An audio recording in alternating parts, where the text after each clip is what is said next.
அனைவருக்கும் வணக்கம். இன்னைக்கு நம்ம இந்த வீடியோவில் திருவண்ணாமலையில் நடக்கக்கூடிய பல அதிசயமான தகவலை பற்றி தான் தெரிஞ்சுக்க போகிறோம். இந்த வீடியோ ரொம்பவே பயனுள்ளதாக இருக்கும். அதனால் வீடியோவை கடைசி வரைக்கும் ஸ்கிப் பண்ணாமல் பாருங்கள். உங்களுக்கு திருவண்ணாமலையில் இருக்கக்கூடிய அண்ணாமலையாரை பிடிக்கும் அப்படின்னா அண்ணாமலைக்கு போற்றி அப்படின்னு சொல்லிட்டு மறக்காமல் கமெண்ட் பண்ணுங்கள். வாங்க வீடியோக்குள்ளே போகலாம். இந்த பௌர்ணமியில் திருவண்ணாமலையில் பல அதிசயமான நிகழ்வுகள் நடந்திருக்கு. அதை பற்றி முழுமையாக தெரிஞ்சுக்கலாம். பொதுவாக மனித வாழ்க்கை என்பது சாதாரண விலங்குகளை போல உண்டு உறங்கி குடும்ப வாழ்க்கையில் ஈடுபட்டு தற்காத்து பின்னர் மடிந்து போவது அல்ல. மனித வாழ்க்கையின் உண்மையான பக்குவத்திற்கு கோவில்கள் மிகவும் அவசியமான ஒன்றாக சொல்லப்படுது. இறை வழிபாடு இல்லாவிட்டால் நம்முடைய அன்றாட தேவைகளை நாம் வாழும் பூமி நமக்கு வழங்காது. அந்த அளவுக்கு மனித வாழ்வு கோவில்களை சார்ந்திருக்கு. கோவில் இல்லாத ஊரில் குடியிருக்க வேண்டாம் என்ற ஒரு சொல்லும் இருக்குது. இதன் மூலம் கோவிலின் ரகசியத்தை நம்மால் புரிந்து கொள்ள முடியும்.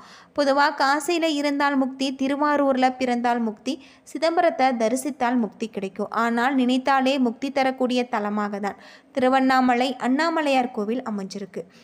தேவார பாடல் பெற்ற 274 சிவாலயங்களில் இது 233வது தேவார தலமாக இருக்குது. அம்மனின் 51 சக்தி பீடங்களில் இது அருண சக்தி பீடமாக இருக்குது அப்படின்னே சொல்லலாம். அது மட்டும் இல்லாமல் முருகப்பெருமானுக்கு அறுபடை வீடு இருப்பது அனைவருக்கும் தெரிந்த விஷயம்.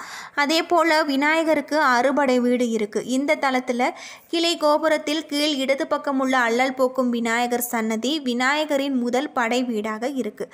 இந்த தல இறைவன் அருணாச்சலேஸ்வரராகவும் அம்பிகை அழைக்கப்படுறதாகவும் சொல்லப்படுது. திருவண்ணாமலை அருணாச்சலேஸ்வர் திருக்கோவில் 25 ஏக்கர் பரப்பளவில் அமைஞ்சிருக்கக்கூடியதாகவும் கோவிலில் 9 கோபுரங்கள் இருக்குது. 6 பிரகாரங்கள், 142 சன்னதிகள், 22 பிள்ளையார்கள், 306 மண்டபங்கள், 1000 தூண்கள் கொண்ட 1000 கால் மண்டபம்.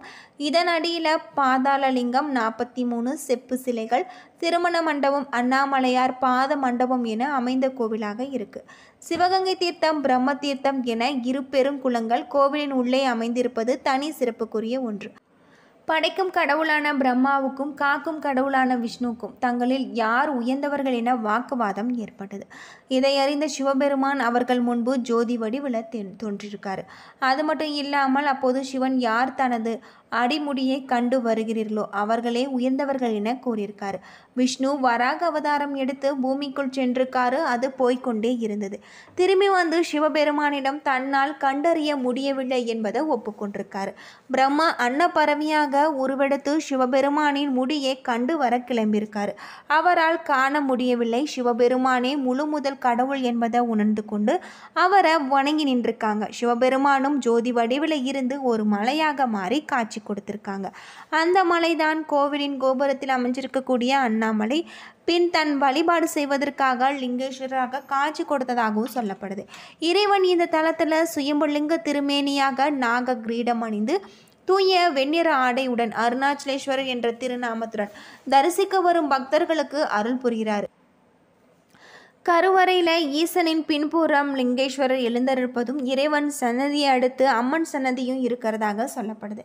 பிரம்மா தன்னால் அடிமுடியை காணவில்லை என்பதை மறுத்து சிவபெருமானின் தலையில் இருக்கக்கூடிய தாளம்பூவை பொய் சாட்சி சொல்ல வைத்து கண்டுவிட்டதாக பொய் உரைச்சிருக்காங்க.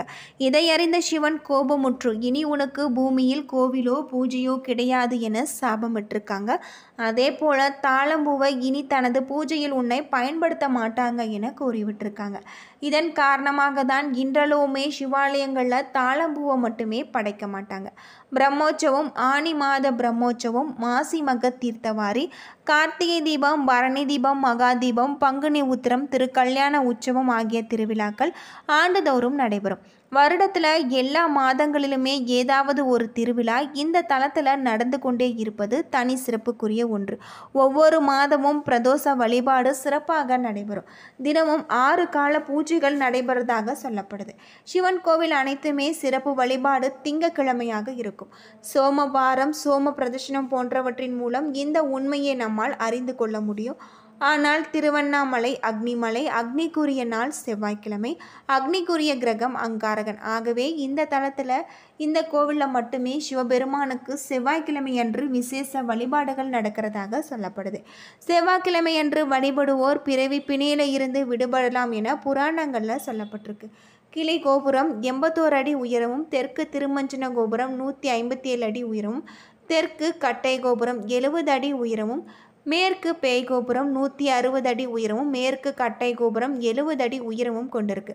வடக்கே அம்மணியம்மன் கோபுரம் 171 அடி உயரம் கொண்டிருக்கு. வடக்கு கட்டை கோபுரம் 45 அடி உயரம் கொண்டிருக்கு. அண்ணாமலை கிருத யுகத்தில் அக்னி மலையாகும், கிரேத யுகத்தில் மாணிக்க மலையாகும், துவாபர யுகத்தில் கல்மலையாகவும் இருக்கிறதாக சொல்லப்படுது. அது மட்டும் இல்லாமல் இந்த கோவில் பல்வேறு சிறப்புகளை கொண்டிருக்கிறதாக சொல்லப்படுது. 2668 அடி உயரம் கொண்ட இந்த கோவில் பல்வேறு சிறப்புகளை கொண்டிருக்கக்கூடியதாகும். கிரிவல பாதையின் தூரம் 14 கிலோமீட்டர். இந்த பாதையில் 20 ஆசிரமங்கள், 360 தீர்த்தங்கள், பல சன்னதிகள், அஷ்டலிங்கங்கள் இருக்குது. 26 சித்தர்கள் வாழ்ந்திருக்காங்க. அடிக்கு 1008 லிங்கம் அமைஞ்சிருக்கு. இந்த மலையை ஒவ்வொரு இடத்தில் நின்று பார்த்தாலுமே ஒவ்வொரு வகை தரிசனமாக 27 வகை தரிசனத்தை நம்மால் காண முடியும். இந்திரலிங்கம், அக்னிலிங்கம், யமலிங்கம், கிருதலிங்கம், வருளலிங்கம், வாயுலிங்கம், குபேரலிங்கம், ஈசானலிங்கம் என அஷ்டலிங்கங்கள் இருக்குது. கைலாயத்தில் ஆழ்நிலை தியானத்தில் இருந்த ஈசனின் கண்களை அன்னை பராசக்தி விளையாட்டாக மூடியதால் இந்த பிரபஞ்சமே இருண்டதாம். அனைத்து ஜீவராசிகளும் துன்பத்திற்கு உள்ளாயிருக்காங்க. இதனால் ஏற்பட்ட பாவத்தை போக்க உலகம் வந்து காஞ்சிபுரம் கம்பை நதிக்கரையில் அன்னை காமாட்சி தவம் புரிஞ்சிருக்காங்க. ஒரு நாள் கம்பை நதியில் வெள்ளப்பெருக்கு ஏற்பட்டது. அன்னை காமாட்சி தான் அமைத்த சிவலிங்கம் கரையாமல் இருக்க மார்போடு சேர்த்து அணைத்து கொண்டிருக்காங்க. இதனால் அன்னையின் பாவத்தை சிவபெருமான் நீக்கியிருக்காரு.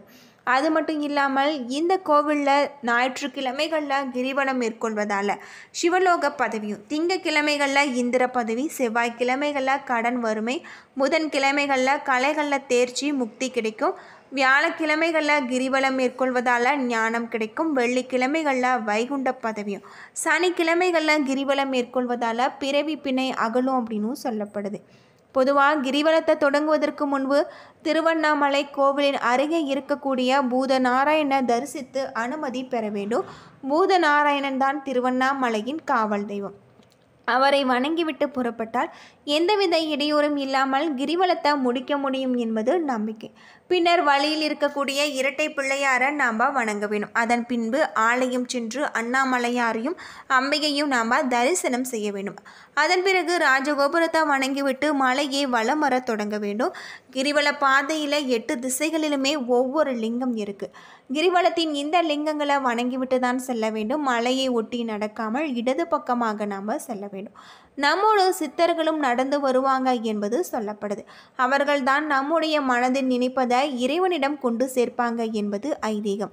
கை கால்களை வீசிக்கொண்டோ பேசிக்கொண்டோ செல்லக்கூடாது. அமைதியாக மனதில் இறைவனை நினைத்து அண்ணாமலைக்கு அரோகரா என்று கூறிக்கொண்டு செல்ல வேண்டும். காலணிகள் அணியக்கூடாது. சந்தர்ப்பம் கிடைக்கும் போதெல்லாம் மழையை பார்த்து கை கூப்பி அண்ணாமலைக்கு அரோகரா என்று சொல்லிக்கொண்டு செல்வது ரொம்பவே நல்லது அப்படின்னே சொல்லலாம். பொதுவாக இந்த கோவிலில் திருவண்ணாமலை வந்து அருணாச்சலேஸ்வரரையும் அம்பிகையும் வழிபடுவதால் நம்முடைய மன துயரங்கள் தீரும்.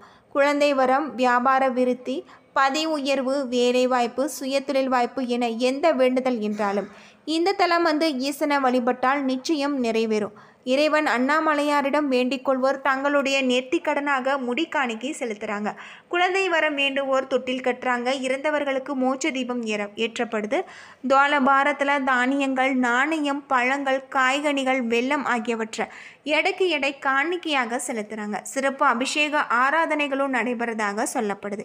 சுவாமிக்கு நல்லெண்ணெய், மஞ்சள் பொடி, மா பொடி, தயிர், பல வகைகள், கரும்புச்சாறு, தேன், இளநீர், பஞ்சாமிர்தம் போன்றவற்றை செலுத்துறதாகவும் சொல்லப்படுது. அது மட்டும் இல்லாமல் இந்த கோவிலில் வந்து வழிபடுவதால் நம்முடைய வாழ்க்கையில் இருக்கக்கூடிய பிரச்சனைகளுக்கு தீர்வு கிடைக்கும் அப்படின்னும் சொல்லப்படுது. என்ன நண்பர்களே, இந்த வீடியோ உங்களுக்கு பயனுள்ள தகவலை தந்திருக்கும்னு நினைக்கிறேன். வீடியோ பிடிச்சிருந்தால் லைக் பண்ணுங்கள், ஷேர் பண்ணுங்கள், கமெண்ட் பண்ணுங்கள். இது போல் தகவலை தெரிஞ்சுக்க நம்ம சேனலை மறக்காமல் சப்ஸ்கிரைப் பண்ணிவிடுங்க. நன்றி நண்பர்களே.